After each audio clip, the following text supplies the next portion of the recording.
bagus fotonya, kita bawa mangrove juga untuk berfoto bersama. Silakan mari tengah Bapak Direktur RSPC serta Bapak Aris, silakan mari tengah.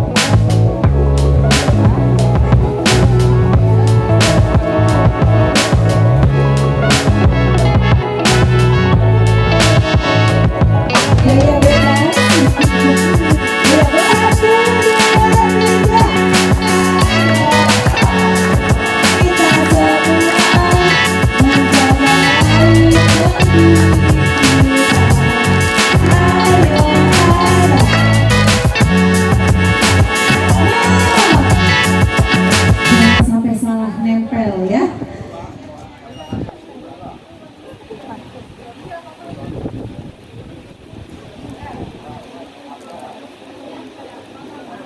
Sangat ajaib tapi sering disirikin banyak orang kan, sampah mau bau itu sampah kita, bukan si mangrove-nya gitu.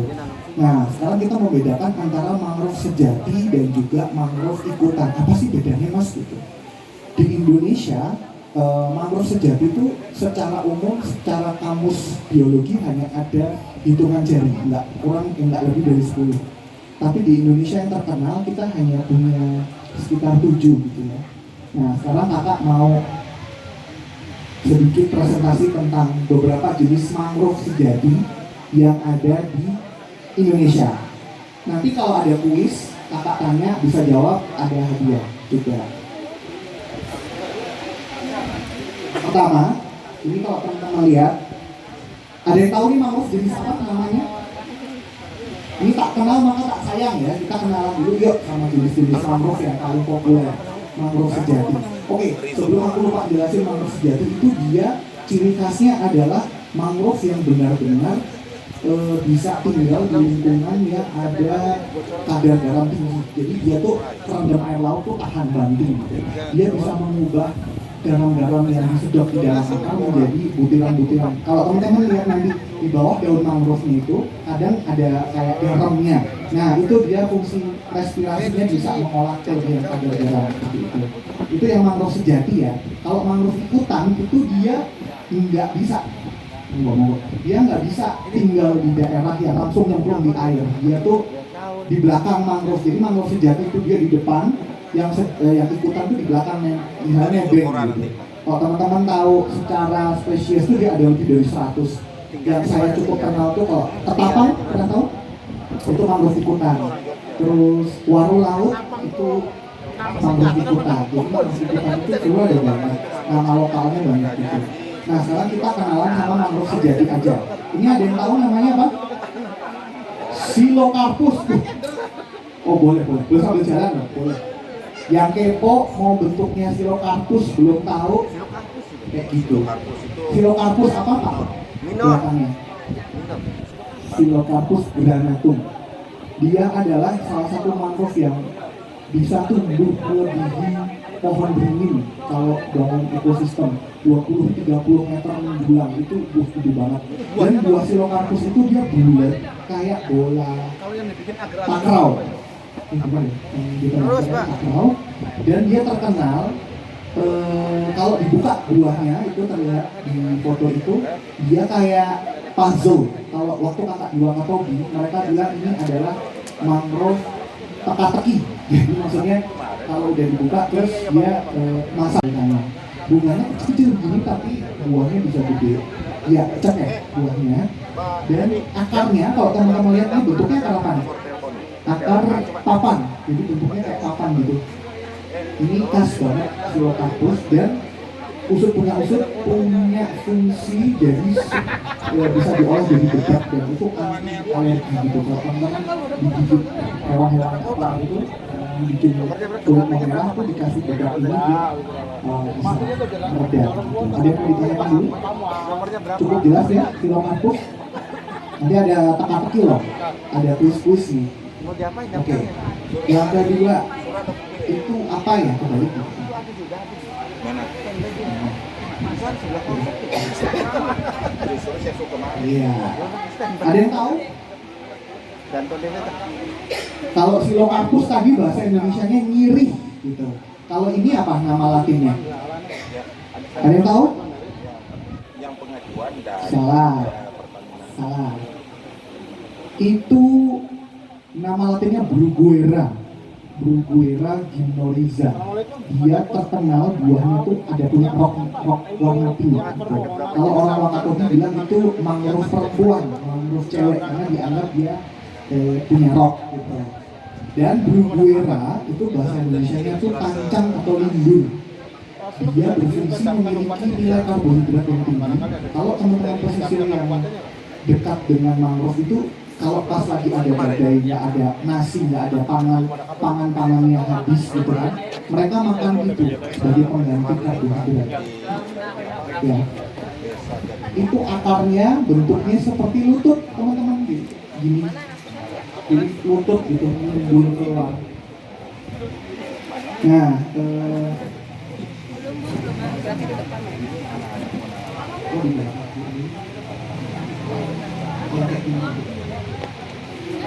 jadi Bruguera ini ciri khasnya seperti ini, daunnya bulat-bulat ini, oval, kemudian buahnya ada rok merahnya, akarnya akar lutut.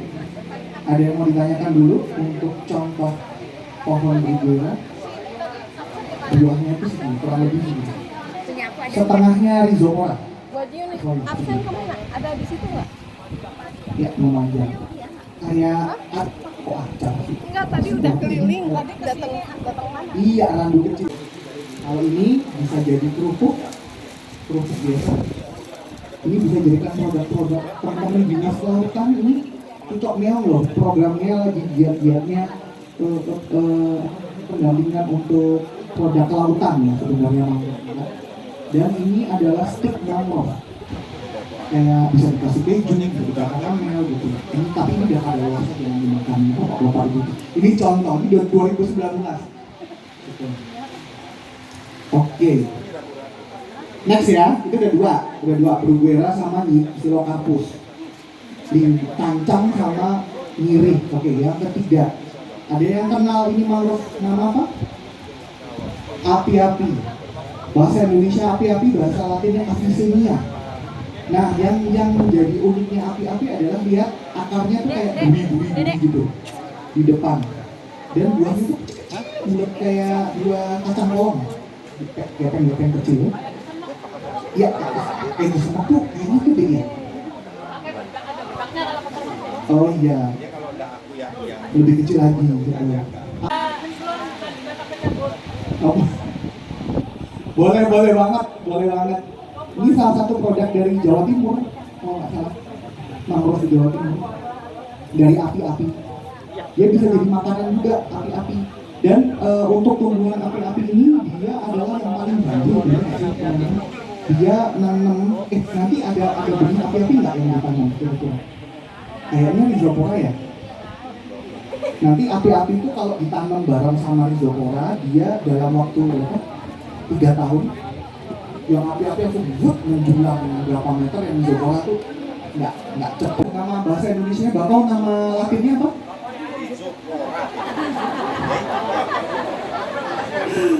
Ngaco. Nama latinnya rhizopora. Nah, nanti teman-teman kayaknya yang mau ditanam itu adalah rhizopora. Jadi rhizopora itu buahnya panjang gitu, terus ada kayak jendolannya di atas. Nah, kalau orang Wakatobi bilang ini mangrove cowok, karena mohon maaf kayak ya begitu, dibayangkan sendiri ya. Tapi ini saya nggak porno loh. Otak-otak teman-teman ini yang porno sendiri ini. Tapi kan ini kearifan lokal. Saya bilang kok bisa mangrove cowok? Ya karena itu. Oh ya, saya langsung paham. Terus kalau diolah itu dia pernah dengan kopi mangrove nggak? Ini contohnya ada. Kalau yang demen ngopi, boleh dicoba nih kopi mangrove. Mohon maaf lagi, khasiatnya ini bisa bogem. Pernah dengar nggak? Belum. Jadi ini tuh ceritanya seperti buah apel. Dia bulat gitu, terus dia itu rasanya tuh itu sering memanfaatkan itu sebagai sirup. Nah ini dia. Kalau yang pengen nyoba sirup mangrove nanti boleh dicoba. Yang emak-emak pasti kepo tingkat dewa, aku sudah tahu. Nanti saya pun bisa kasih kapan-kapan pelatihan buat sirup mana, saya bisa bantu juga. Karena saya juga pendampingan buat kerupuk, sirup, segala macam makanan. Buah bogor itu nama latinnya Soleraceae. Bisa alba, bisa cassiolaris. Kalau yang di buah gede itu cassiolaris, bunganya berwarna merah. Dan dia itu sahabat dekatnya api-api. Posisinya harus di depan karena akarnya juga kayak duri-duri gitu. Cuman tidak setajam api-api. Mereka sama akarnya pas seperti itu. Di sini ada buah bahasa Indonesianya jeruju. Jeruju akanthus. Gitu. Ada yang pernah nyoba teh jeruju? Belum ya? Ini kebetulan kakak contohnya juga nggak ada tehnya. Cuman adanya itu tadi. Oke. Ada pertanyaan untuk akanthus? Nggak ada ya? Oke. Yang terakhir, yang ketujuh. Ini paling gampang. Ini kayaknya di sini ada nih. Ada yang tahu ini namanya apa? Yang kayak buah apa pohon salak. Nipah. Nama Indonesianya nipah, nama jembatu bahasa lokalnya. Bagus. Kolang kaling ya. Nah, nipah itu dimanfaatkan jadi kolang kaling. Kalau teman-teman pesisir tuh harusnya bisa memanfaatkan buah nipah. Betul. Betul sekali. Itu buahnya susah ngambilnya, tapi rasanya enak banget ya. Enak banget kalau sama orang itu. Nah, ini kan 7 jenis mangrove sudah dikenalkan. Kemudian saya mau membagikan juga informasi sedikit kenapa sih mangrove begitu penting gitu. Fungsinya di ekosistem apa? Selain buat abrasi, dia menahan intrusi air laut. Jadi kalau teman-teman maaf ini di Kelayan airnya rasanya agak asin atau bisa tawar. Payau, nggak bener-bener nggak fresh ya. Tawar. Kalah sama pam ya. Nah, kenapa payau? Karena mangrove-nya mungkin kurang lebat, benar nggak? Semakin lebat mangrove yang ada di pantai, maka dia akan mempengaruhi kualitas airnya. Jadi lebih tawar, semakin lebat dia semakin tawar karena kelebihan garam dari laut disedot oleh akar-akarnya dan dia diolah oleh si mangrove. Kemudian selain dia pencegah karbon tadi, mempengaruhi perubahan iklim, mangrove itu juga bisa dimanfaatkan untuk ini mungkin besok bapak-bapak dinas bisa sedikit diganti bukan ekowisata, tapi apa? Ekowisata. Kenapa kok nggak eko kak? Tak eko aja. Kenapa? Iya, betul sekali. Kalau orang ngomong eko dulu di depan pasti cuan. Kalau udah cuan, mangrove-nya rusak. Kemarin di Wanatirta betul seperti itu ya terjadi. 10 tahun bahwa sudah menanam dan bagus jadi mangrove-nya, jadi ekowisata. Habis itu ditebang buat selfie, bikin jalan. Nah ini kan pemahaman yang salah. Harusnya kalau mau dijadikan tempat wisata, orang itu harus bisa menjaga. Orang Indonesia ini kalau nggak dikasih edukasi kan merusak ya namanya ya. Buang sampah, selfie, tendang akarnya, duduk di mangrove. Nah ini kita harus pelan-pelan teman-teman, terutama yang muda-muda ini besok ke depan harus berubah ya untuk generasi yang lebih baik. Jangan cuma jago selfie tapi merusak lingkungan. Pakailah sosial media kalian untuk